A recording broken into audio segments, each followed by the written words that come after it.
Buonasera e benvenuti a TG Sicilia, ai titoli del nostro telegiornale.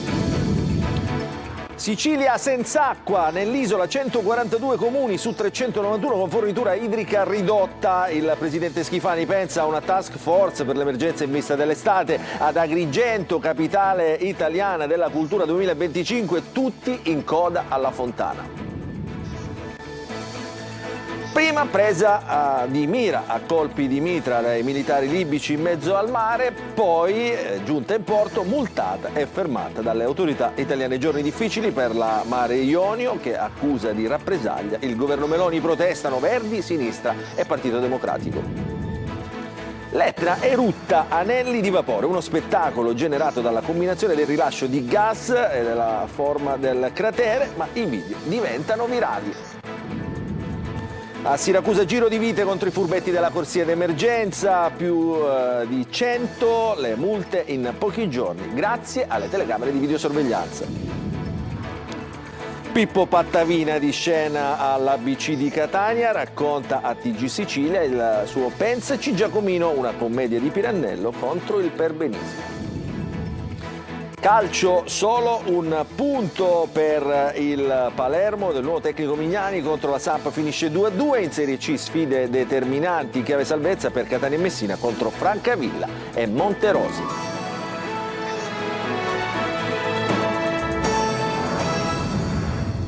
Ancora buonasera, apriamo il nostro telegiornale con la crisi idrica e l'emergenza siccità in Sicilia. La regione chiede l'aiuto dell'esercito per la prossima estate. Sono già 142 su 391 i comuni dove sono state ridotte le forniture di acqua potabile per la popolazione. A giorni una task force. Francesco Triolo.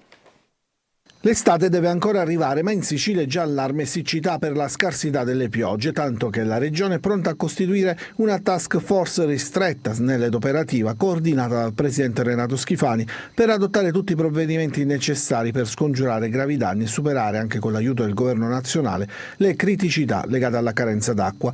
Il prezzo della crisi infatti è salato. Solo per gli interventi definiti prioritari, l'autorità di bacino del distretto idrografico dell'isola ha stimato che servono investimenti per 720 milioni di euro, 130 milioni per le misure a breve termine e 590 per quelle a medio termine. Servono nuove interconnessioni, adduttori, nuove risorse idriche per uso potabile come dissalatori fissi, pozzi e sorgenti, ed anche campagne di informazione e sensibilizzazione al risparmio idrico.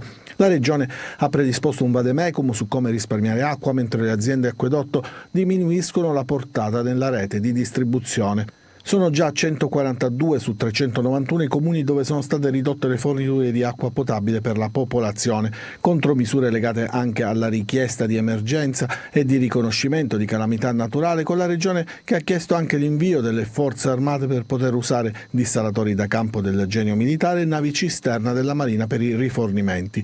I dati dei servizi meteorologici parlano di un mese di marzo fra i più caldi ed asciutti degli ultimi 30 anni, e le previsioni di pioggia dei prossimi mesi, basate sull'osservazione delle medie mensili degli anni passati, non appaiono sufficienti a mitigare la siccità.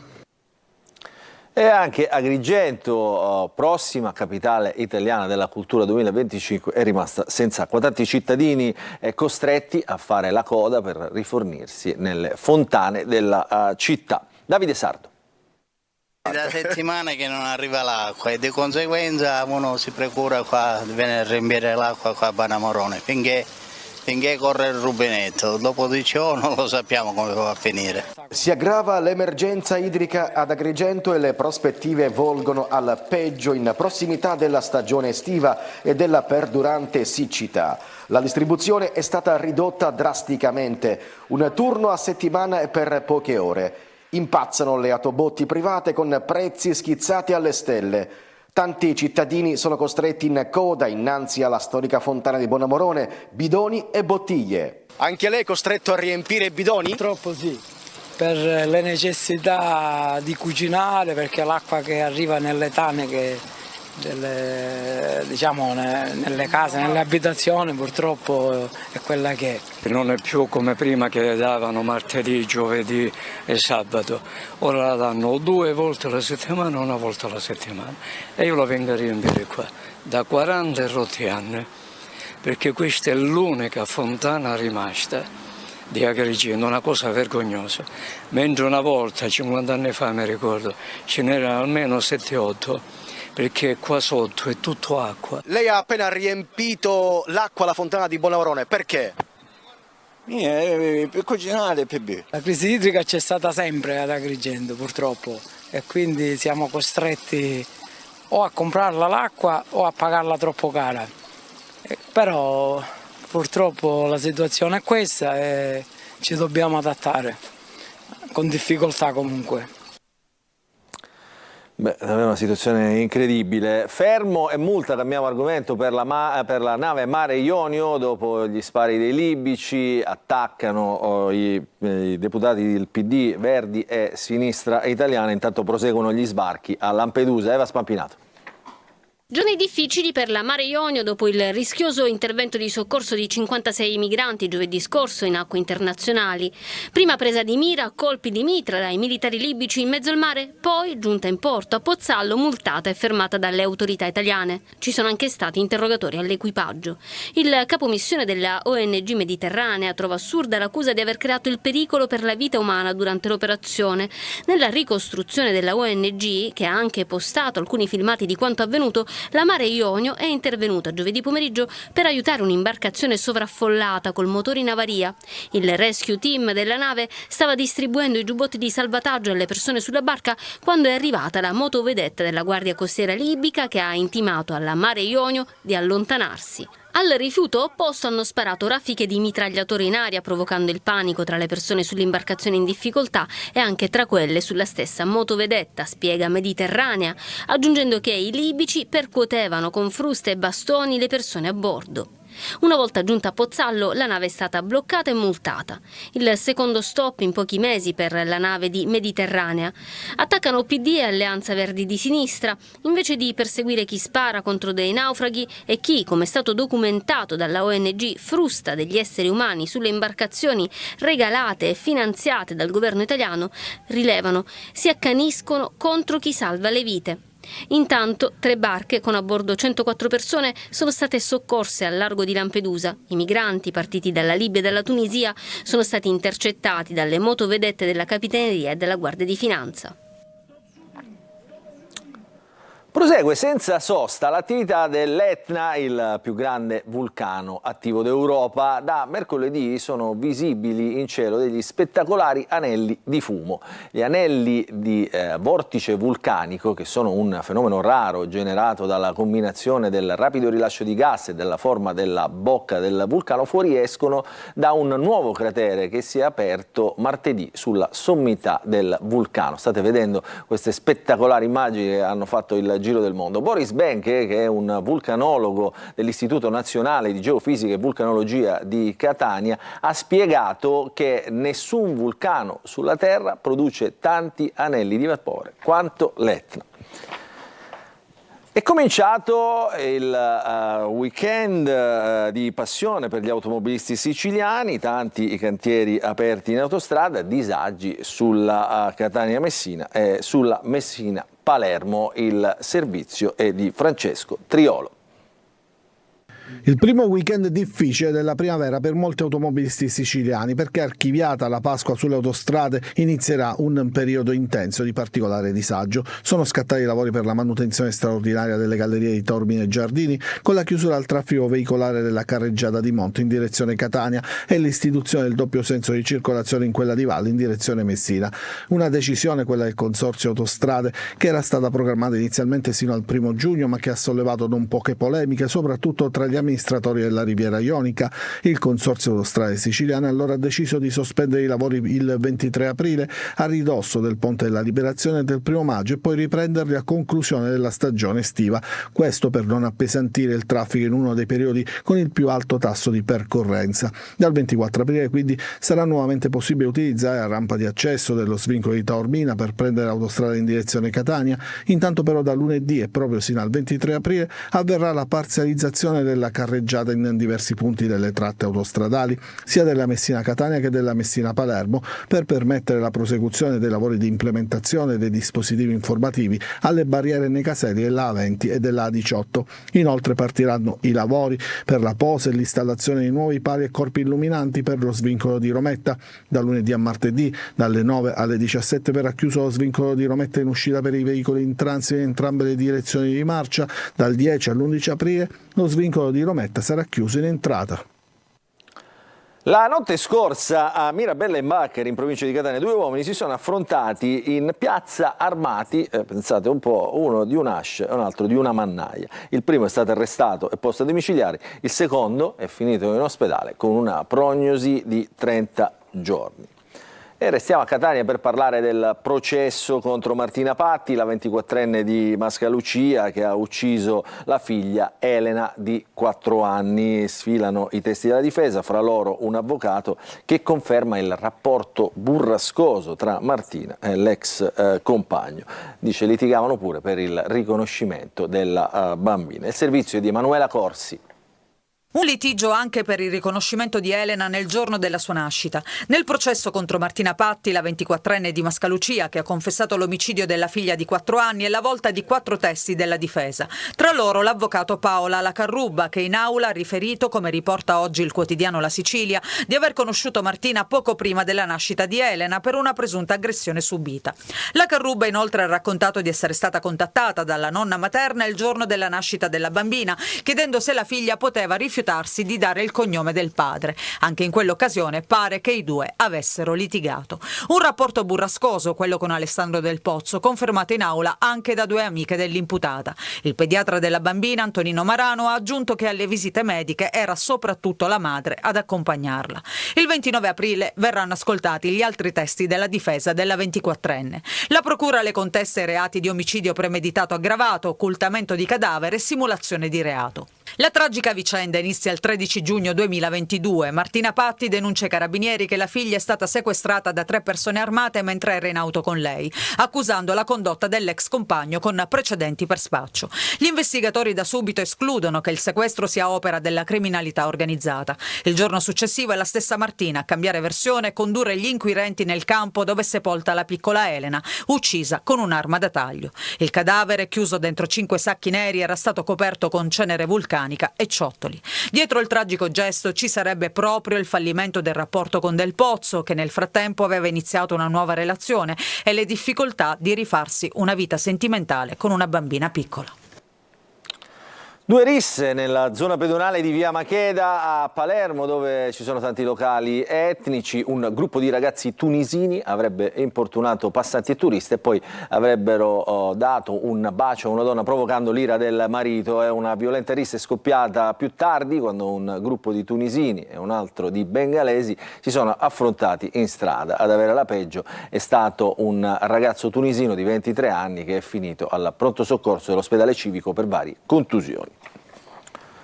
Ci spostiamo a Siracusa, in via Malta, dove da qualche giorno ci sono le telecamere contro chi passa attraverso la corsia preferenziale senza autorizzazioni. Più di 100 multe in pochi giorni e il pugno duro della polizia municipale continua a mietere vittime. Francesco Loi. Le telecamere contro i furbetti della preferenziale. Siamo in via Malta a Siracusa. Questa è la strada che porta ad Ortigia. Nelle ore di punta c'è molto traffico, così per evitare le code c'è chi passa da qui. In pochissimi giorni più di 120 multe. Transitando su questa corsia riservata a bus, taxi e mezzi autorizzati, viene multato anche chi non è in regola con assicurazione o revisione. Tra i sanzionati 1 su 3 non lo era. Ma le multe che si potrebbero fare sono centinaia e centinaia. Nei primi giorni dall'entrata in funzione dei controlli, la municipale è stata clemente, ma ora arriva il pugno duro. Se andate a Ortigia, quindi attenzione, rispettate le regole perché la multa è dietro l'angolo e non solo per questo. E adesso in Giappone, con la 9ª edizione della Kermesse, la Sicilia abbraccia il Giappone in scena a Palermo. Un'immersione nella cultura nipponica tra un viaggio di tradizione e modernità. Marco Gulla. Sicilia e Giappone mai così vicine grazie alla non edizione di una mostra interamente dal sapore orientale. Cantieri culturali alla Zisa di Palermo. In questi giorni va in scena La Sicilia abbraccia il Giappone, un'immersione nella cultura giapponese, un viaggio tra tradizione e modernità. Un programma ricco di emozioni, dimostrazioni di ken, spada, in armatura samurai, vestizione del kimono, cerimonia del tè e poi rappresentazioni di Aikido.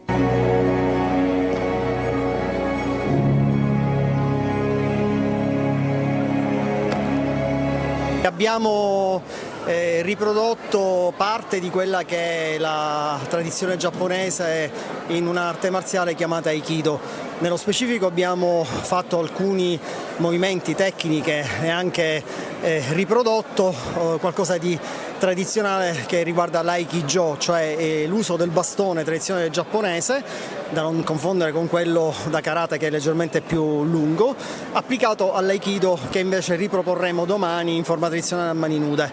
In Sicilia tantissimi sono gli appassionati dell'aikido. In Sicilia, tra le varie scuole appartenenti a varie federazioni, associazioni culturali e quant'altro, sfioriamo oltre i 500.000. Da palermitano, per quanto possa sembrare assurdo, l'Oriente mi ha sempre affascinato tanto e le tradizioni millenarie del Giappone sono bellissime, quindi per me praticare Aikido è stare a contatto con la cultura giapponese ed è un'esperienza incredibile.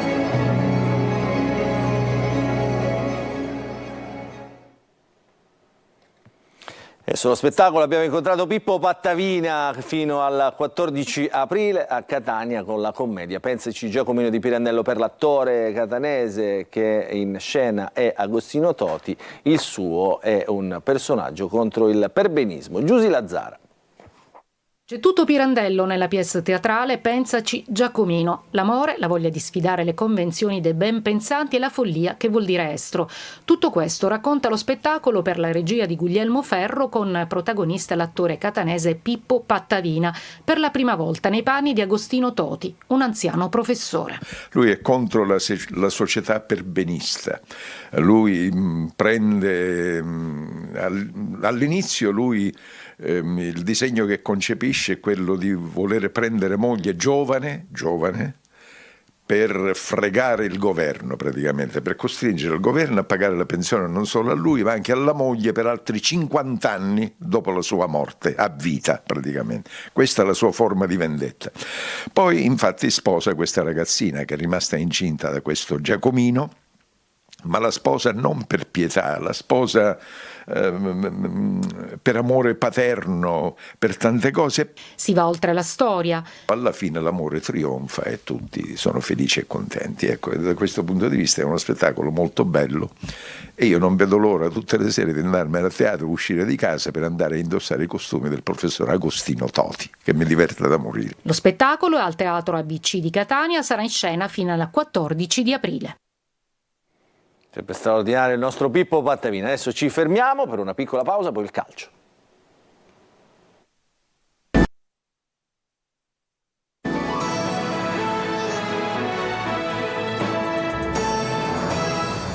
Ancora ben trovati nella seconda parte del nostro TG Sicilia, parliamo di calcio, cambia l'allenatore, ma per il Palermo non arriva la tanto agognata vittoria al Barbera contro la Sampdoria, finisce 2-2, Michele Mignani ha cambiato abito al Palermo, però insomma non ha cambiato la musica, insomma difesa a 3, 2 punte, insomma il risultato tarda ancora ad arrivare, il risultato pieno. Rosanero troppo imprecisi a centrocampo e poco reattivi in difesa, pari alla fine giusto per quello che si è visto in campo.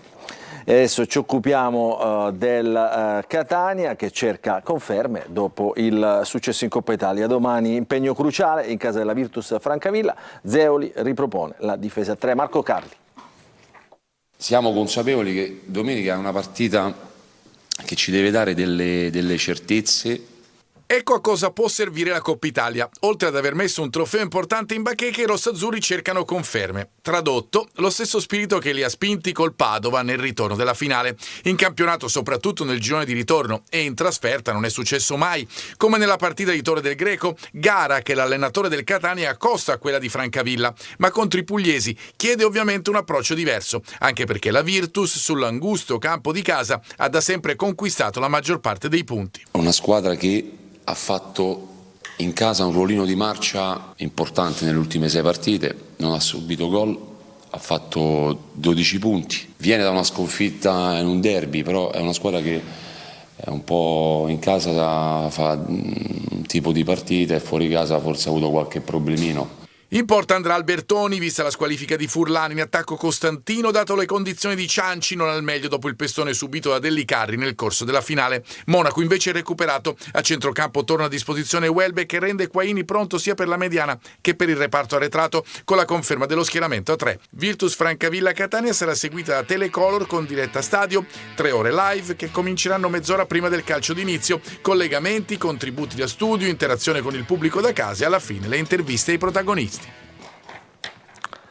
E adesso ci occupiamo anche del Messina, che domani pomeriggio affronterà al Franco Scoglio la partita salvezza contro il Monterosi, penultimo in classifica. Giallorossi in cerca di riscatto dopo le sconfitte contro Foggia e Juve Stabia. Sergio Colosi.